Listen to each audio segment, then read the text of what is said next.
इस कार्यक्रम के पुण्यार्जक हैं श्री संदीप जैन जी, श्रीमती रजनी जैन जी, श्री पवन जैन, श्रीमती इंदिरा जैन, श्री राहुल जैन, श्रीमती सोनल जैन, आगम जैन और वर्णित जैन, सीए रोमल जैन, सुप्रिया जैन, मोनिका जैन, प्रतीक जैन, श्री अनिल जैन और Shrimati Praveen Jain, Laxman Chowk Dehradun, Shrimati Jeevan Lata Jain, Vikas Nagar, firm Vardhman instruments and chemical goods private limited, Shri Mahavir Kumar Rawka ji, Shrimati Uma Rawka ji, पुत्र जिनेश रावका, पुत्री नितिका रावका, पुत्री दामाद मोनिका जैन, प्रफुल्ल जैन, सिद्धार्थ नगर, जयपुर, राजस्थान। श्रीमती सुधा प्रेमचंद्र जैन, श्रीमती सुनीता सुरेश चंद्र जैन, श्रीमती नीतू सुधीर कुमार जैन, श्रीमती संगमित्रा रोशन जैन सोनू, कुमारी सुरभि जैन, सिद्धांत जैन, कुमारी प्रांजुल जैन, प्रबल जैन, कुमारी प्रियल जैन, कुमारी निष्ठा जैन, कुमारी आराध्या जैन, रिद्धिम जैन एवं समस्त चौधरी परिवार, पृथ्वीपुर, जिला Niwari, Madhya Pradesh. Firm Messrs Mahavir contractor, Prithvipur. स्वर्गीय श्री सुरेश जी जैन धर्मपत्नी स्वर्गीय श्रीमती शिरोमणि जैन की स्मृति में श्री शशांक जैन धर्मपत्नी श्रीमती कुमकुम जैन, पुत्र उमंग जैन, पुत्रवधू प्राची जैन,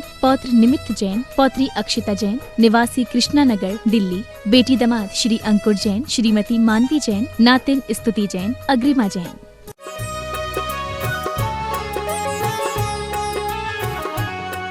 श्री ओम नमः सिद्धेभ्यः।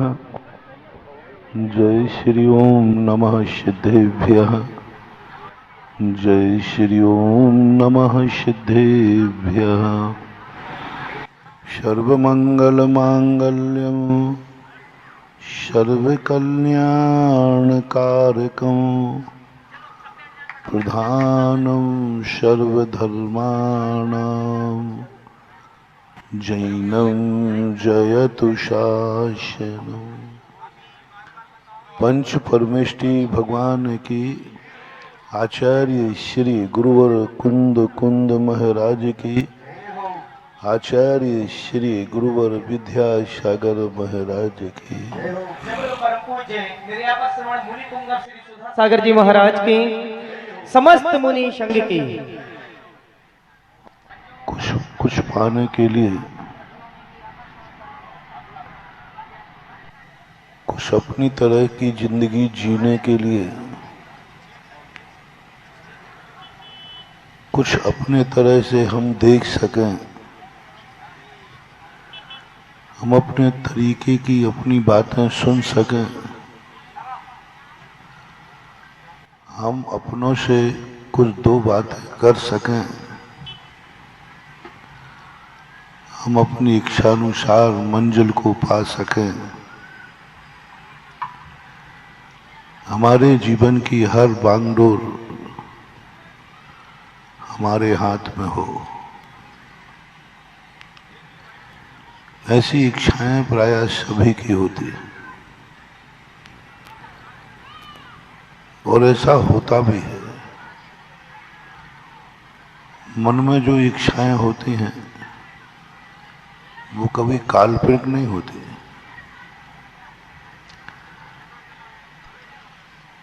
वो कहीं ना कहीं घटित होती है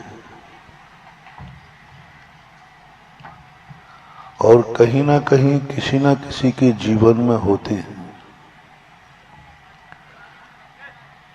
और जो दुनिया में एक बार घटित होता है वो बार बार भी घटित हो सकता है। जो एक व्यक्ति पा सकता है जिस वस्तु को, उसको सभी पा सकते हैं। हम ये सोच लेते हैं कि वो व्यक्ति पा सकता है, मुझे नहीं मिल सकता। जैन दर्शन ने सबसे बड़ी यही तो खोज की है। जैन दर्शन सारी दुनिया से अलग क्यों है?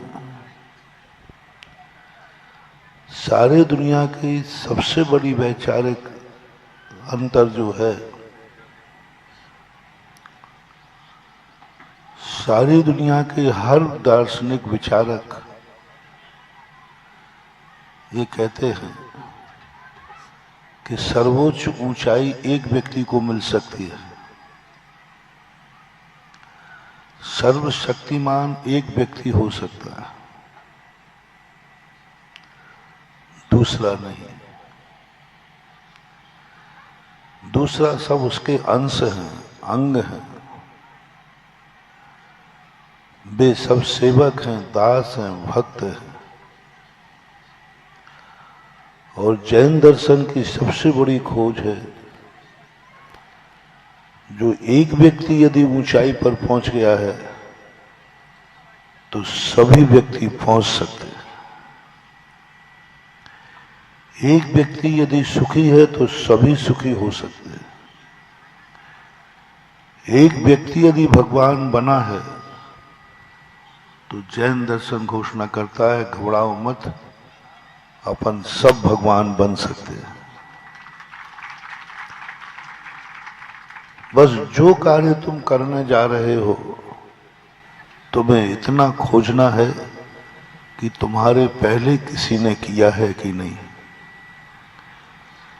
तुम जहां पहुंच रहे हो, तुम्हारे पहुंचने के पहले कोई वहां पहुंचा है कि नहीं, यह खोज करो। इसलिए जैन दर्शन ने, पूज्यवर समंतभद्र महाराज ने हर व्यक्ति को कुछ बनने के और करने के पहले सोचने का मौका तो दिया। सम्यक ज्ञान, सोचो, विचार बनाओ, तुम क्या करना चाहते हो, कैसे जीना चाहते हो, तुम क्या सोचना चाहते हो, तुम क्या देखना चाहते हो। ख्वाब बनाओ एक बार। ख्वाब को टेंशन मत लेना। कल्पनाएं जितनी तुम कर सकते हो करो, जितनी कर सकते हो वो सब करो। उसको पाने की अभी इच्छा मत करो। अभी तो मात्र कितनी दुनिया की चीजें हैं जो तुम्हें चाहत है। तुम क्या चाहते हो, तुम कैसा देखना चाहते हो, तुम क्या सुनना चाहते हो, सब कर लो। सारी लिस्ट बनाने के बाद अब रुक जाओ, एक एक चीज को चेक करते जाओ। जो जो तुमने ख्वाब सजाए हैं, क्या ये ख्वाब कभी किसी के पूरे हुए हैं? जो जो इच्छाएं तुमने की हैं, क्या कभी ये इच्छाएं किसी ने पूरी की है? जहां तुम पहुंचना चाहते हो, क्या कोई वहां पहुंचा है पहले? इसलिए जैन दर्शन ने सबसे पहले आप लोगों को स्वाध्याय में प्रथमान योग कहा। पहले मंदिरों में लोग प्रथमान योग पढ़ते थे। पहले के लोग जो हैं ज्ञान के साथ चारित्रवान होते थे। पहले के लोगों का सदाचार था, सद्विचारों के साथ। आज नहीं। उसका मूल कारण है कि ज्ञान तो सभी प्राप्त कर लेते हैं, लेकिन वो ज्ञान हमारे जीवन में आनंद देने वाला नहीं बन पाता। कारण कि आज प्रथमान योग का वाचन बंद हो गया। प्रथमान योग तुम्हारा कुछ भी नहीं है, उसमें तुम्हारी कोई कथा नहीं है। कर्णान योग, चरणान योग और द्रव्यान योग में तो तुम्हारी खुद की कथा है, खुद की दशा है, खुद का स्वरूप बताया। प्रथमान योग में तुम्हारा कुछ भी नहीं है। मात इसलिए पढ़ना है कि जो जो हम पाना चाहते हैं वह पहले किसी ने पाया है क्या? पहला, यदि किसी ने पाया है उसका नाम प्रथमान योग में मिलेगा। सब मिलेंगे। प्रथमान योग में पापी भी मिलेंगे, अंजन चोर भी मिलेंगे, रावण भी मिलेंगे, राम भी मिलेंगे, सब मिलेंगे। जो तुम्हारे, ऐसा एक भी कार्य नहीं है जिसको करने वाले बड़े पापी से पापी, धर्मात्मा से धर्मात्मा, सबकी कथाएं प्रथमान युग में लिखी। बस उनके नाम तुम्हें खोजना है, कौन गया है तुमसे पीछे पहले। जब तक कोई तुम्हारा बॉस नहीं होगा, जब तक तुम्हारा कोई आगे आदर्श नहीं होगा, तुम भटक जाओगे। बिना ड्राइवर के, बिना गुरु के, बिना गाइड का व्यक्ति भटक जाता है। तुम्हारा आदर्श कौन है? किसको देख करके, किसको आदर्श मानकर तुम ये कार्य कर रहे हो? डांका डाल रहे हो? डांका डालने का भाव तुम्हारे मन में कैसे आया? शराब पी रहे हो, कैसे आए शराब पीने का भाव? गाली दे रहे हो, कैसे आया तुम्हारा गॉड कौन है? तुम्हारा गुरु कौन है? तुम्हारा आदर्श कौन है? कोई भी पाप करने का भाव आया, वो तुम्हें क्यों आया? अपने आप तो नहीं आ सकता, स्वतः तो नहीं आ सकता। कोई ना कोई जरूर है जिसको देख करके तुम्हारा मन इस पाप करने को हुआ है, और उसको तुम्हें खोजना है बस, और कुछ नहीं करना। मैं तुम्हारा कोई पाप नहीं छुड़ा रहा हूं, तुम्हें जो कुछ करना है सब करो, बस इतना बता दो कि तुम्हारे पहले इस पाप को किसने किया है, उसका नाम कौन है, क्या है। यदि आपके पास कोई नाम नहीं है, आपका कोई आदर्श नहीं है, तो महानुभाव आप रुक जाओ, नहीं तो बहुत बुरी तरह फंसोगे,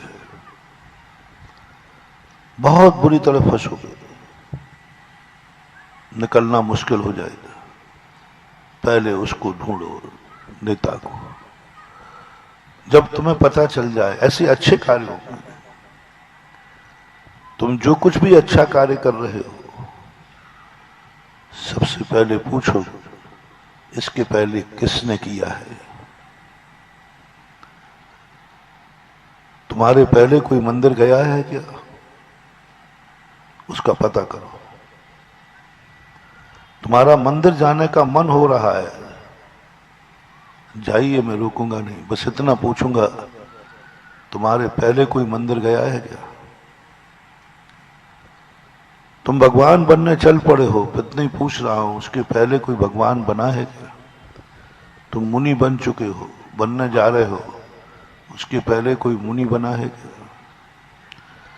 तुम दान दे रहे हो, उसके पहले दुनिया में किसी ने ये दान दिया है क्या? तुम ही दे रहे हो। तुम एक उजड़े हुए को चमन बनाना चाह रहे हो, पहले कभी ऐसा हुआ है क्या? पहले कभी हुआ है क्या ऐसा? उजड़े हुए को किसी ने आबाद किया है क्या? उसका नाम खोजो, उसका पता करो, वो कौन है। धंधे करने वालों के लिए कहा जाता है, तुम जो धंधा करने जा रहे हो, पहले देखो इसके पहले ये धंधा किसने किया है, उसका पता करो। और जब उसका पता चल जाए, तो फिर जिसका तुम्हें नाम याद हो, उसका पूरा स्टोरी पढ़ो, पूरा स्टोरी। आजकल स्कूल की किताबों से इतिहास निकाल दिया गया। पहले हर विद्यार्थी को स्कूल में इतिहास पढ़ना पड़ता था। पुराने लोगों की जीवन गाथाएं थी, कुछ अच्छे लोगों की, कुछ बुरे लोगों की, अंग्रेजों की भी थी, मुगलों का भी इतिहास पढ़ना पड़ता था।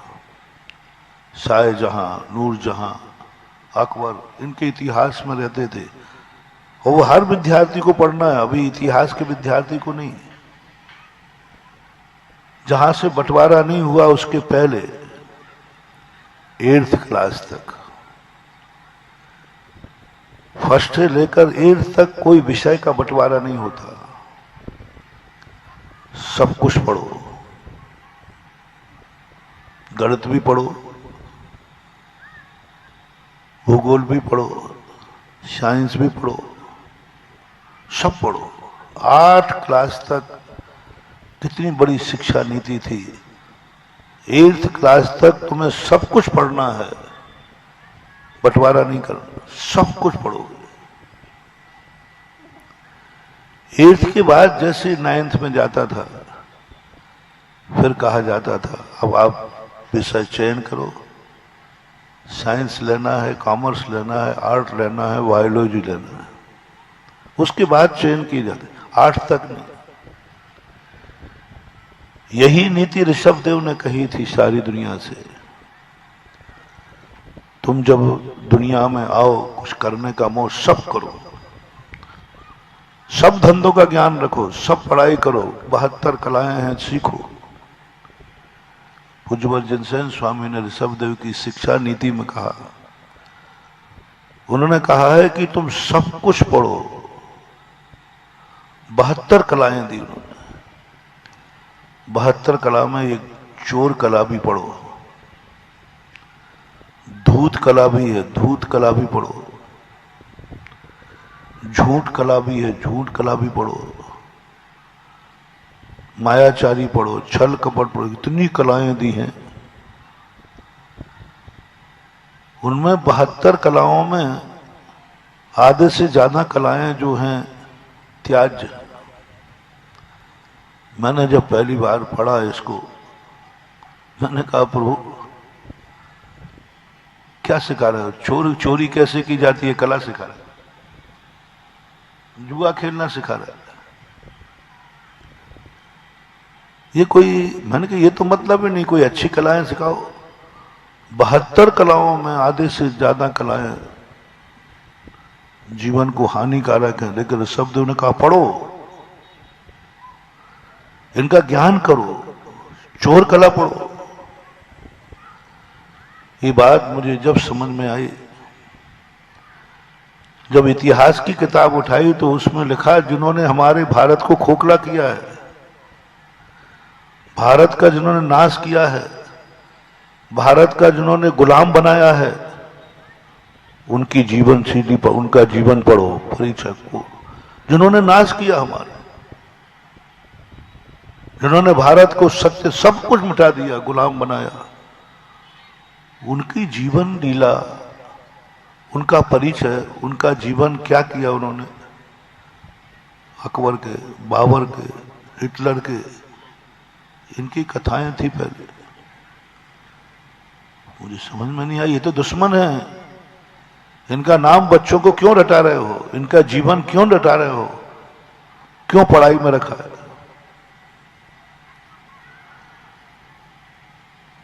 तब भी ये बात समझ में नहीं आई। मैंने कहा ये बात ठीक नहीं। हमारे भारत के अच्छे लोगों की कथाएं सुनाओ, इतिहास में अच्छे लोगों के नाम लिखो जो हमारे भारतीय हुए हैं, भगवान हुए हैं, महापुरुष हुए हैं। नहीं, उन दुश्मनों की कथाएं पढ़ाई। पुराने लोगों को मालूम होगा उनके इतिहास में कितने मुगल राजाओं का कोर्स में था। तुमने पढ़ा? मैंने भी पढ़ा। कोर्स कुछ समझ में नहीं आया। ऋषभदेव की 72 कलाएं भी समझ में नहीं आई, लेकिन जब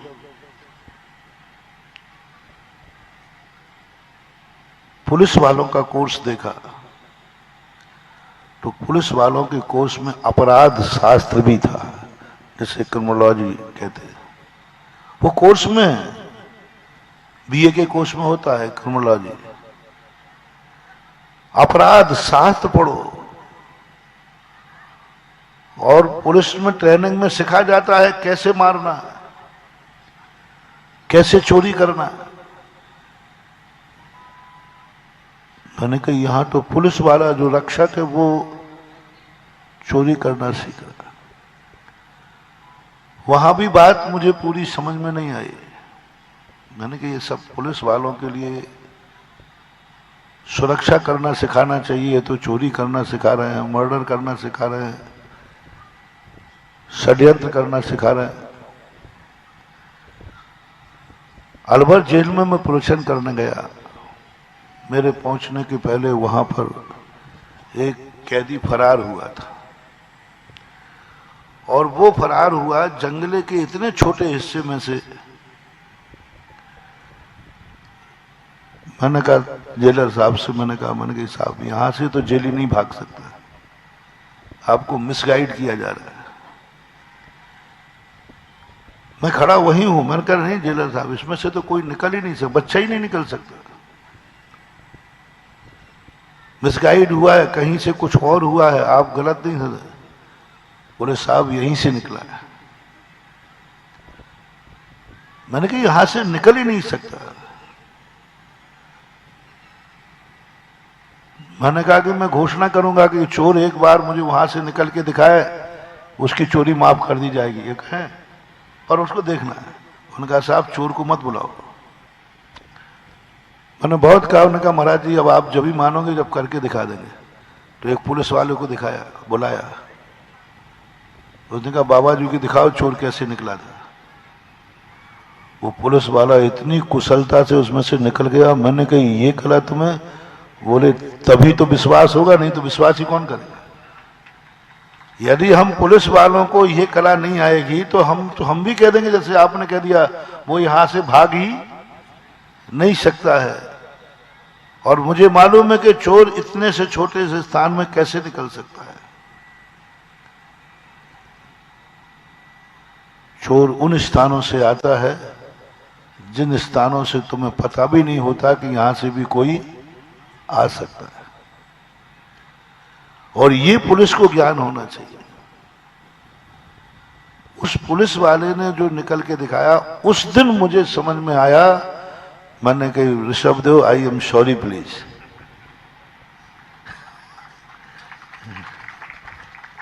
मैंने कहा भगवान अब समझ में आ गया कि आपने ये 72 कलाएं, अब समझ में आ गया कि ये दुश्मनों की कथाएं इतिहास में क्यों रखते हैं। क्योंकि जब तक तुम उनको जानोगे नहीं तब तक तुम चोर को पता ही नहीं करोगे। चोर की कला यदि तुम नहीं जानोगे, चोर को नहीं पकड़ पाओगे। चोर कितने तरीकों से चोरी करता है, वह कला पुलिस ऑफिसर को आना चाहिए।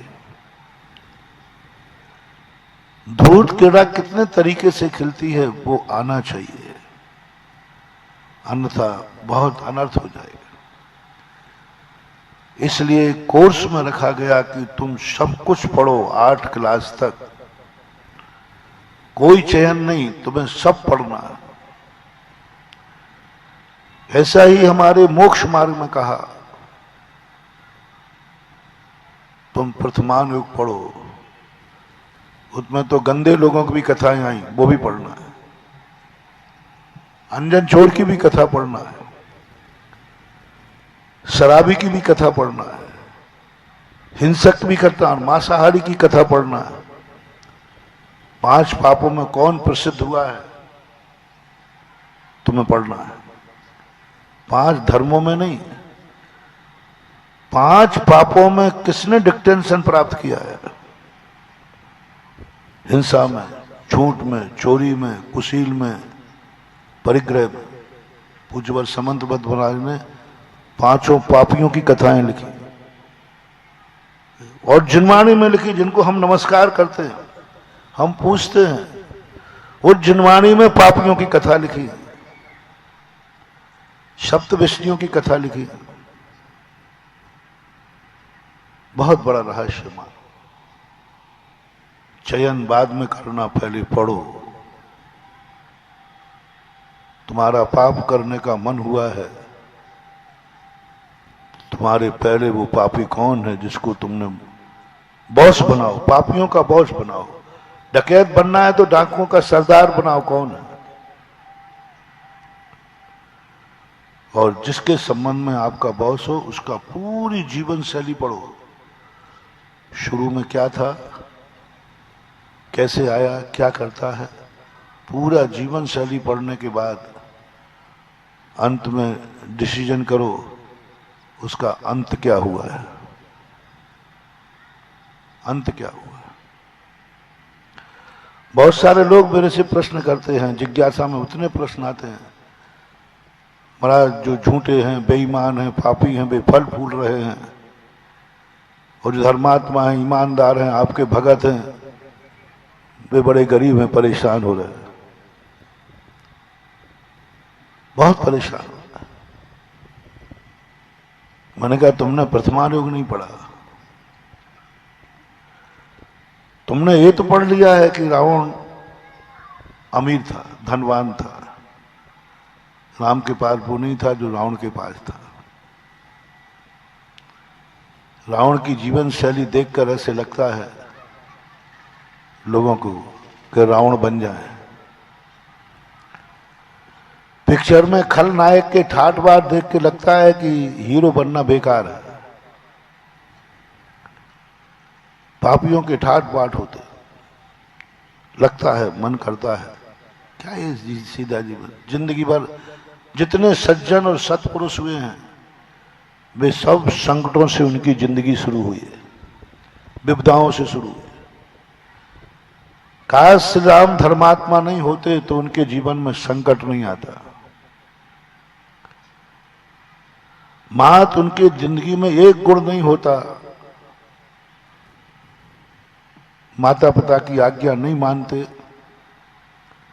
तो उनके जीवन में संकट नहीं आता। रामचंद्र जी की कोई भूल नहीं थी, बस एक ही भूल थी कि वो माता पिता के आज्ञाकारी थे। बस उसी गुण ने उनकी जिंदगी में दो दो आंसू रुला दिया। बस एक गुण में, एक गुण में, मात एक धर्म के गुण न, एक कर्तव्य न। मेरा कर्तव्य क्या है? पिताजी का वचन पूरा करना, माँ का वचन पूरा करना। बोलो, माता पिता की आज्ञा मानना दुर्गुण है कि गुण है? और राम के जीवन में जितने संकट आए किस कारण से आए? सोच लो। यदि ये गुण राम के पास नहीं होता तो राम जी की जिंदगी कोई संकट नहीं आते। एक ही शब्द बोल देते, मैं नहीं मानता हूं। कह रही है तो कहने दो। पिताजी आपने वचन दिया था, आप ही निपटो, आप ही थे जोरू के गुलाम। आपने वचन दिया था, मैं तो उस समय था ही नहीं, दुनिया ही में नहीं था। आप ही निपटो, आप जानो, आपका काम जाने। आप दोनों के बीच के संवाद में मुझे क्यों घसीट रहे हो? वचन आपने दिया है, वचन मान कैकेयी ने लिया है, मैं वनवास क्यों जाऊं? आजकल के छोकरे होंगे तो यही कह देंगे, कहते मम्मी पापा आपका मामला। यहां तक कह देते हैं आज के बच्चे कि यदि पिताजी ने दान बोला है और वो बीच में मर गए तो लेने जाओ, तो कहता भैया किसने बोला था? बोले पापा ने बोला था, पापा से लो। हाँ, और सारी वसीयत स्वयं ने समेट ली। अरे भाई, तू पापा की बोली पापा से ले लूंगा पक्का है, तो पापा की वसीयत भी तू मत ले, मंदिर को दे तो वो तो लूंगा। मेरे जीवन में ऐसे बहुत सारी घटनाएं, जिनके पिताओं के पास करोड़ों अरबों की संपत्ति थी और उन्होंने दान बोला, किसी कारण से वो दान पूरा नहीं कर पाए, आकस्मिक मरण हो गया। उनके बेटों ने जवाब दिया मेरे सामने। मगर पापा ने बोला वो चले गए, मैं उनका देनदार नहीं हूं, मैंने नहीं बोला था, मुझे पता भी नहीं, मालूम ही नहीं। करोड़ों की संपत्ति, करोड़ों की संपत्ति वसीयत में दे गए, अनगिनत संपत्ति थी। और जब वो दान की पूर्ति की बात आई, स्पष्ट नकार दिया। 3-3, 4-4 बेटे थे, सबने कह दिया मुझे क्या मतलब है, मुझे क्या लेना, मैंने तो बोला ही नहीं। मेरा तो दान पुण्य में मन ही नहीं लगता। अब उन्होंने बोला था आप उनसे लेना। पूरा मंदिर उन्होंने बना दिया, पूरा अंत में हमें दूसरे को देना पड़ा। एकदम दो टूक नकार दिया। मैंने कहा भैया इतनी बसियत छोड़ गया, अब आप तुम्हारे लिए कम से कम उनके अधूरे काम पूरे करना बेटे का कर्तव्य है। मत करो, देखो पूरा मंदिर बना दिया है, थोड़ी सी बाकी रह गया है। वो नकार नहीं। मैंने कहा फिर देखो पूरे मंदिर पे नाम नहीं आया तो बोले मत लिखना, क्या फर्क पड़ता है, पर मैं देने वाला नहीं हूं, मेरे लिए कोई मतलब नहीं, पिताजी से लेना। मुझे इतना वैराग गुस्से में हुआ। मैंने कहा देखो वो इन छोकरों के लिए कमा कमा के मर गया, इतनी मेहनत कर गया, आज उसका एक अधूरा काम पूरा रह गया, वो पूरा करने के लिए बच्चों ने नकार दिया। बंधुओं, जिनके लिए तुम कमा कमा के रख रहे हो ना, 13वें दिन के बाद तुम्हारा कोई नाम लेने वाला नहीं मिलना। थोड़ा बहुत लेंगे, तुम उनको छोड़ गए हो तो, और एक आध पीढ़ी के बाद तो वो भी नाम भूल जाएंगे। बड़े बड़े स्थान हमने देखे। आज बरुआ सागर में कमिश्नर साहब ने अपनी दादी को कभी याद नहीं किया होगा, कभी याद नहीं आई। आज दादी याद आई तो विद्यालय में रखे हुए पाटिया पे याद आई। आज वो यहां अमर है, घर में अमर नहीं है। आज दादी का नाम जब तुम्हारे यहां शादी ब्याह होते हैं तो अभी भी कार्ड में दादी का नाम लिखते हो? नहीं लिखते। मरी हुई को तो लिखते ही नहीं, काहे को फालतू परेशान कर रहा है। जिंदा है तब तक तो लिख दोगे, कौन लिखता है? अमर हो गया। कितना भी तुम कमा के रख जाना, तुम समझ रहे हो कि बेटे को मैं रख के जाऊंगा तो वो हमें कुछ याद रखेगा? नहीं मानूंगा। कुछ भी याद रहने वाला नहीं, सब भूल जाएंगे। लेकिन कोई इमारत तुम खड़ी करके गए हो जिसमें धर्म और समाज का कल्याण है, वो जरूर तुम्हें जिंदा रखेंगे। और वो जब भी आएंगे, जब भी जहां जहां हमने देखा जिन्होंने मंदिर बनाए, वो मात उस मंदिर के नाम से जीवित है। उनके परिवार वालों से कोई पता नहीं, कोई पता नहीं कौन हुए हैं कि नहीं हुए। 7वीं पीढ़ी का नाम लो, कुछ पता नहीं, लेकिन 7वीं पीढ़ी का बना हुआ। इसलिए जैन दर्शन हमेशा कहता है, अपनी जिंदगी में जितना पाप तुमने किया है इन परिवार के लिए, उतना स्वयं पुण्य कमा लेना, अन्यथा ये तुम्हारे काम आने वाले नहीं। पाप तुमने किया है, जब पाप का फल भोगोगे कोई बंटवारा करने नहीं आएगा, कोई बंटवारा नहीं करेगा, कोई भाव ही नहीं करेगा, परिणाम ही नहीं करेगा। एक डाकू था, वो डाकू को कोई भी उसको सबको लूटता था।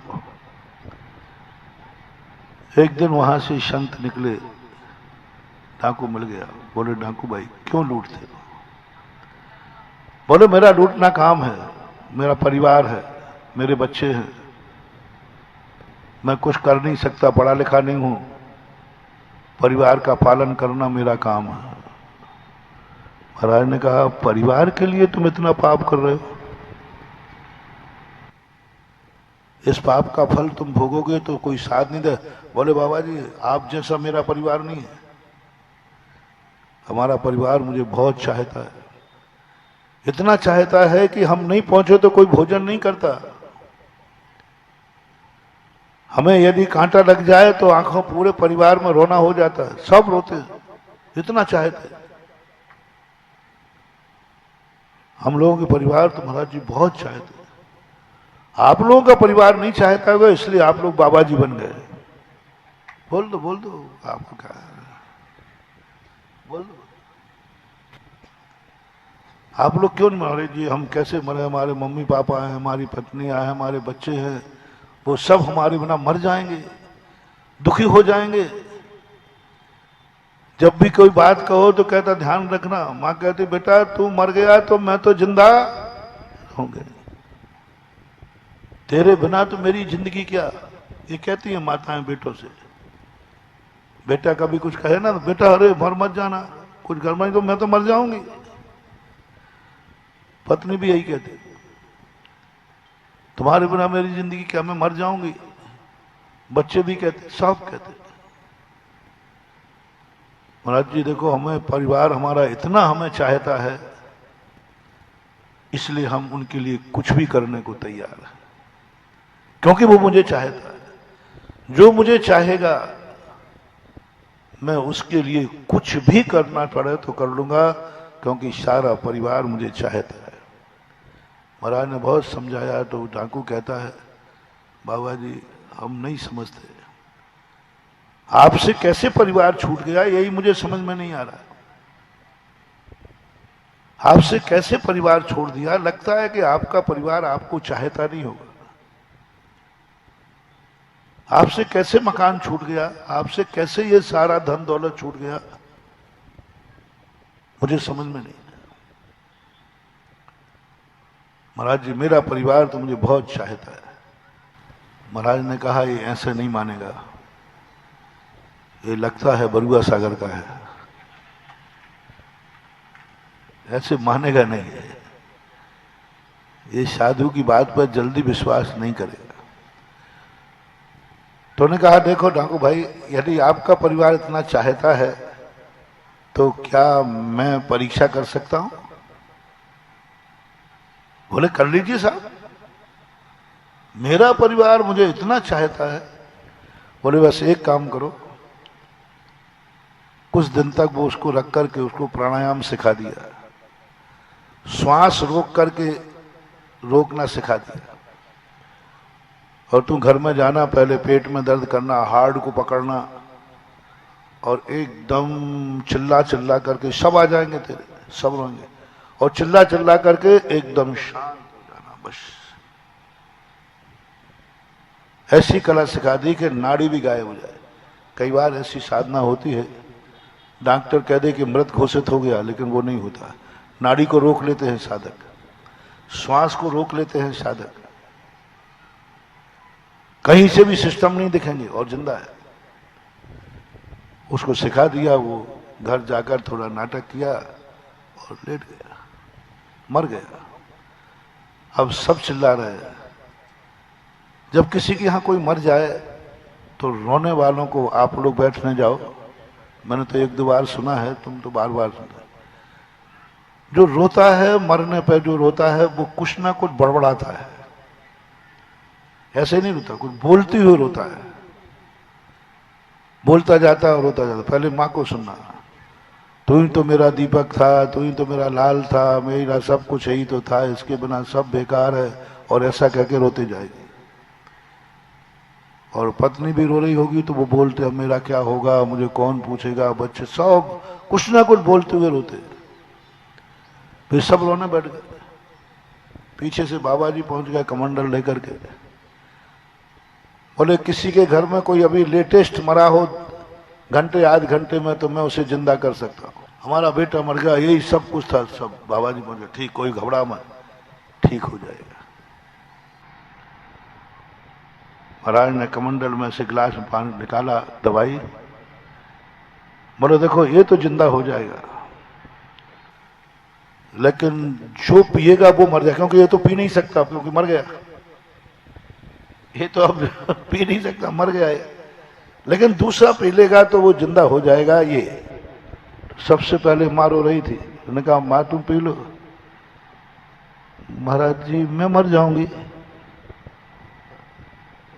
उसने मना कर दिया, महाराज जी अब मैं नहीं पीती हूँ, मर गया तो मर जाने दो, अभी मैं बूढ़ी नहीं हो गई हूँ, दूसरा पैदा हो जाएगा, उसके मेरे मरने के बाद जिंदा हुआ तो मेरे क्या काम का। पत्नी से कहा, बोले मेरे मरने के बाद ये जिंदा हो जाएंगे तो दूसरी शादी और करेंगे तो हमारा तो और प्रभाव में बिक रहा। मेरे मरने के बाद यदि ये जिंदा हो गए तो मेरे किस काम के? नकार दिया, सबने नकार दिया। पिताजी को ढूंढा तो वो तो इतने में खिसक गए थे बाहर ही, क्योंकि ये तो महिलाएं हैं, महिलाओं को महाराज जी जबरदस्ती नहीं कर पाए। मैं तो पुरुषों का ही हाथ पकड़ के जबरदस्ती पिला दी तो सबने नकार दिया। बोले बाबा जी अब ठीक है, मरना जीना मरना तो लगा हुआ है, अब महाराज जी आप पधारो, हम इनकी अर्थी का इंतजाम करते हैं। मरने के बाद इसको जिंदा रखना ये किसी को स्वीकार नहीं। और पहले सब चिल्ला रहे थे, सब उसके सामने कहते तू मर गया तो मैं तो मरूंगा ही, मैं तो मर जाऊंगी, मैं तो एक दिन भी जिंदा नहीं रहूंगी। ये सब नाटक है। जब ये कहें कि तुम्हारे बिना मैं जिंदा नहीं रहूंगी, ये सब नाटक है। और बड़े विचित्र नाटक होते हैं। ये ऐसे ही नाटक है, ऐसे ही नाटक है जैसे शादी के समय वो कन्या रोती है ना, ये नाटक है। उन्होंने कहा जाना कहाँ चाहती है?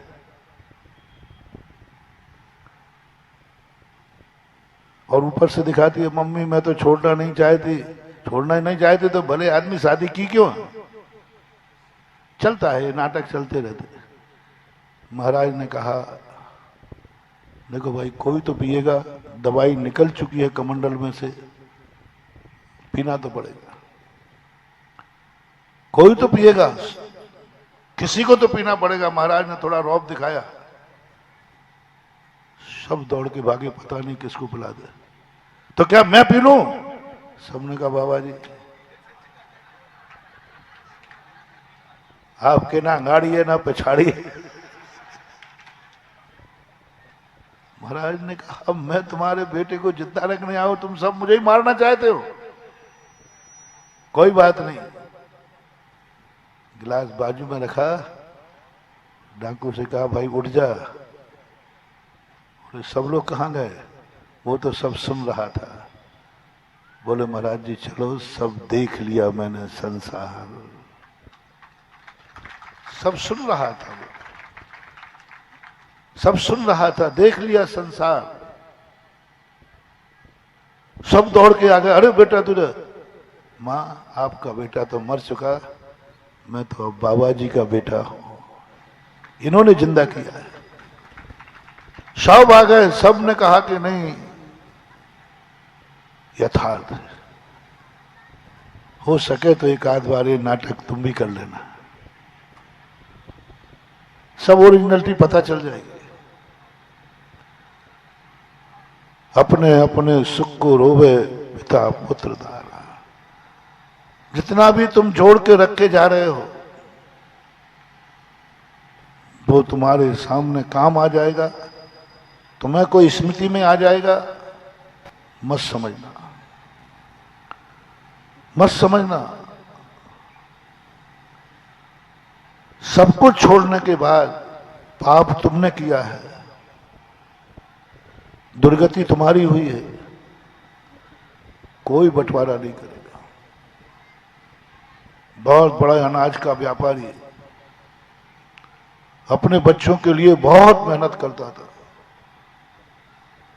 गोदामे की गोदामें खरीद ली, वेयर हाउस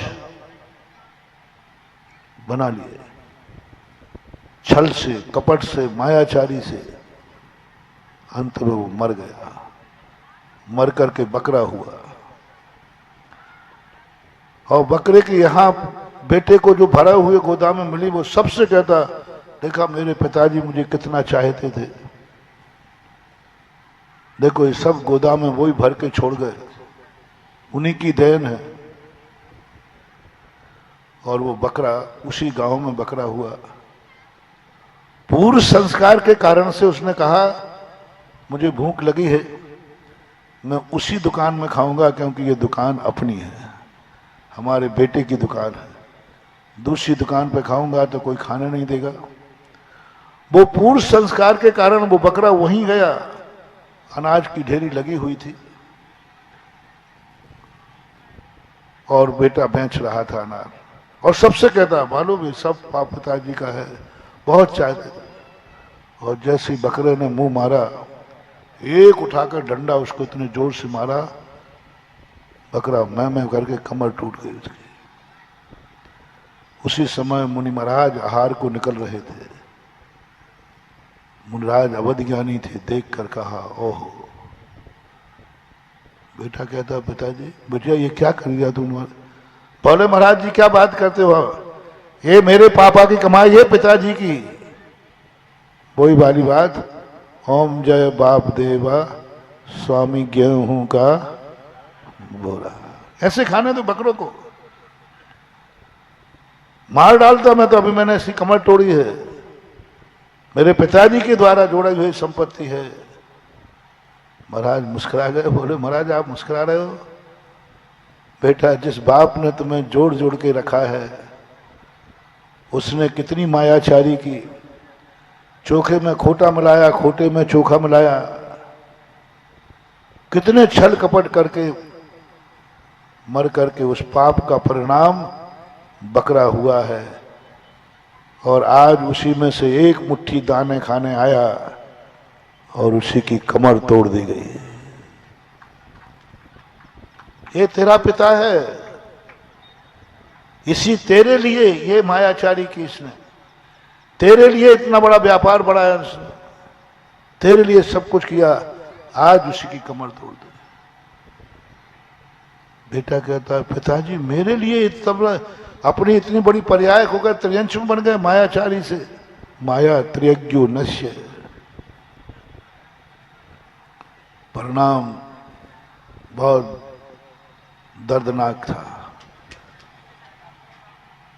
बेटा स्तब्ध हो गया।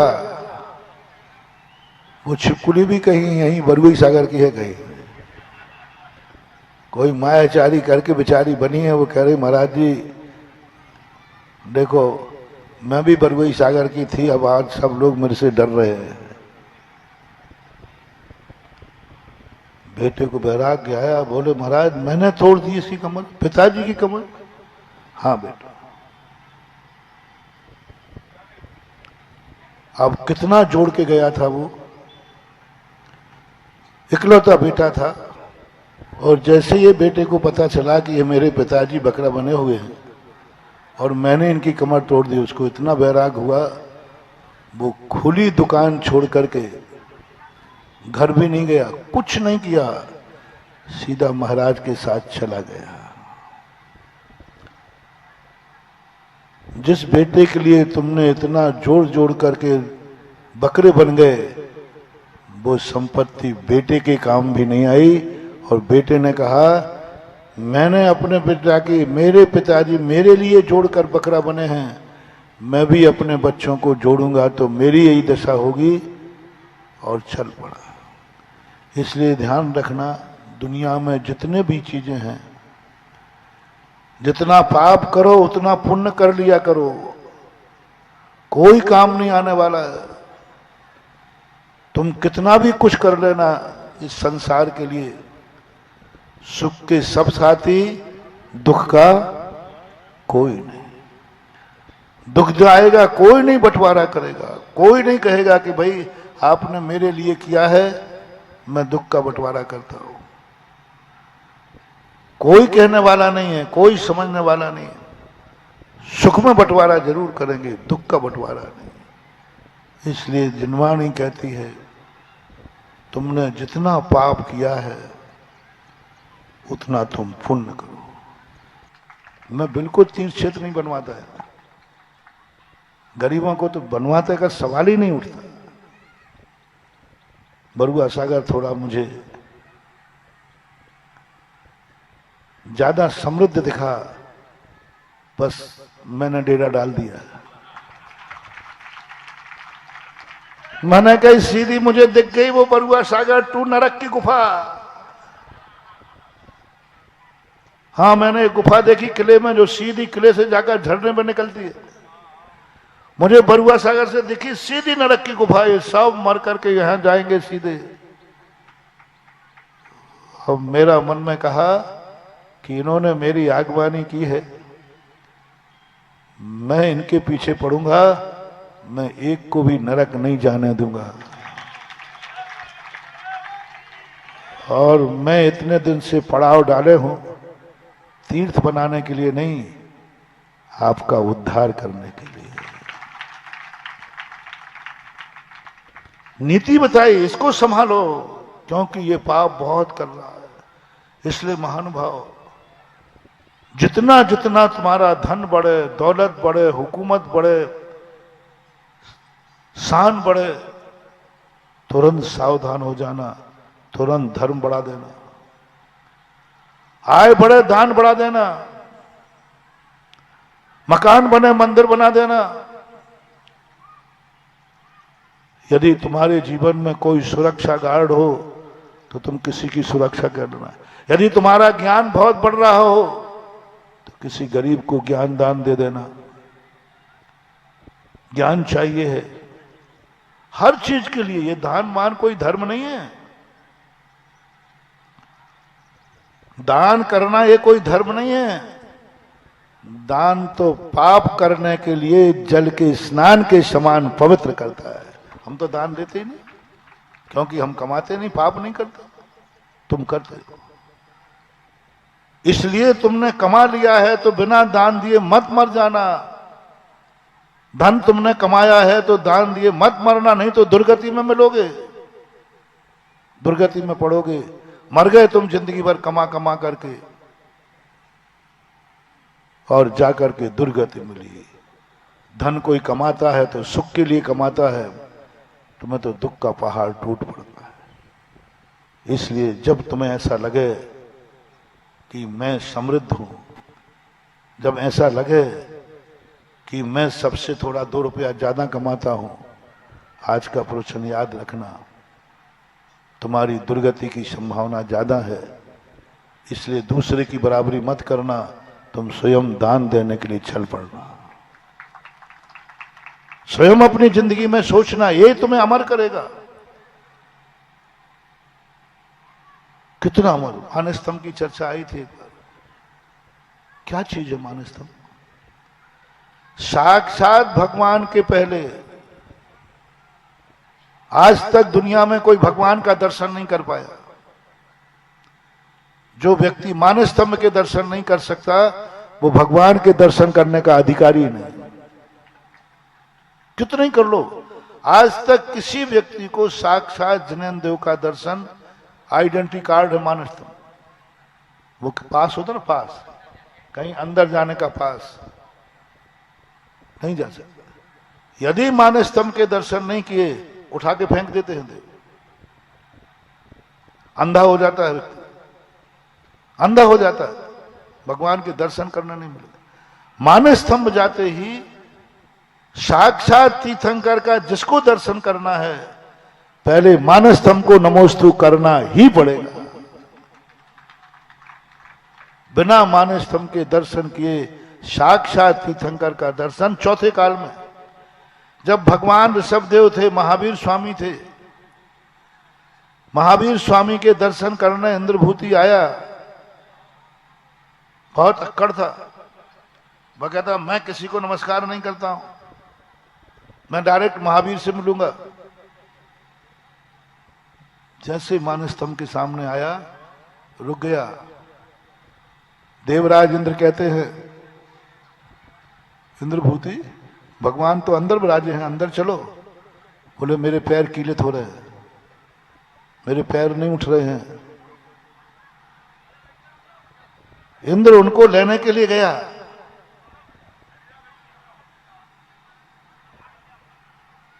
और वो जाके मानस्तंभ के पास रुक गए, पैर ही नहीं उठ रहे। इंद्रभूति ने कहा कि साहब, इस मानस्तंभ में जो मूर्ति है इसकी तरफ देखो, जो इसका वंदन नहीं कर सकता वो साक्षात तीर्थंकर का वंदन करने का अधिकारी नहीं है। इंद्रभूति मिथ्या दृष्टि था, कट्टर विरोधी था धर्म का, कट्टर विरोधी था धर्म का। महावीर स्वामी से लड़ने आया था, विसंवाद करने के लिए। जैसे ही देखो अभी कसाय में भरा है, अहंकार में, देखता हूं महावीर मेरे से कैसे निपटते हैं। और जैसे मानस स्तंभ की मूर्ति देखी, पहले तो वो कीलित हो गया, फिर इंद्र ने कहा साहब मूर्ति की तरफ देखिए। जैसे ही मूर्ति की तरफ देखा पूरा मान गलित हो गया, और मानस स्तंभ को देखते क्या कहता है, कैसे होंगे महावीर, तेरी प्रतिमा इतनी सुंदर, तेरी प्रतिमा इतनी शक्ति। मैं मानी झुकने वाला नहीं था कहीं, मेरा मान गलत हो रहा है। हाथ जुड़ गए, नमस्कार कर लिया। इंद्रभूति कहता मैंने नमस्कार कर लिया, मेरे हाथ जुड़ गए। इस प्रतिमा में इतनी ताकत है, जब प्रतिमा में इतनी ताकत है तो भगवान में कितनी ताकत होगी। यानी मानस स्तंभ को नमस्कार किए बिना कोई व्यक्ति अंदर नहीं जा सकता, उसको नमस्कार करना ही पड़ेगा। साक्षात तीर्थंकर का जिनको दर्शन करना है, और अंदर जैसे गया, मान तो गलत, मानी अहंकारी व्यक्ति समूषण में नहीं जा सकता। मानस स्तंभ निपटा देता है, चारों दिशाओं के 4 मानस स्तंभ बनते। और जैसे ही अंदर गया, भगवान महावीर स्वामी को देखते ही लड़ने गया था, लाडला बन गया, गौतम गणधर बन गए। ऐसी स्थिति बन जाती है। तो अपने जीवन में जो भी क्रियाएं किया है, कर रहे हो, ये मात्र तुम्हारे जीवन में बहुत ग्रस्त को दान पूजा मुख्य है। ये पूजाएं, मैं तो ये कहता हूं,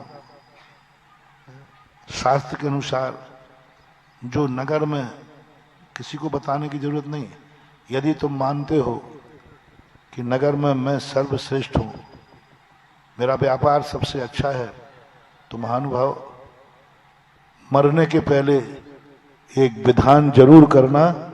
विधान तुम करना, पूरे नगर को बैठालने की छूट देना। चक्रवर्ती कल्पद्रुम मंडल विधान करता है, 6 खंड के राजाओं को बुलाता है, एक विधान करके जरूर मरना। यदि बड़े आदमी हो तो, गरीब को नहीं कह रहा हूं,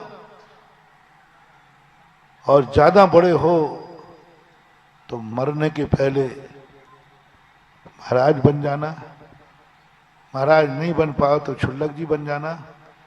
छुल्लक जी नहीं बन पाओ तो 12 व्रत लेके जरूर मरना, नहीं तो दुर्गति निश्चित है। वृत्ति बन के बनना बड़े आदमी को। गरीब आदमी व्रत नहीं लेगा तो भी स्वर्ग चला जाएगा। बड़ा आदमी राजा है, उसको तो व्रत लेकर के ही मरना है। छोटा सा व्रत लेना, क्योंकि तुम बड़े आदमी हो,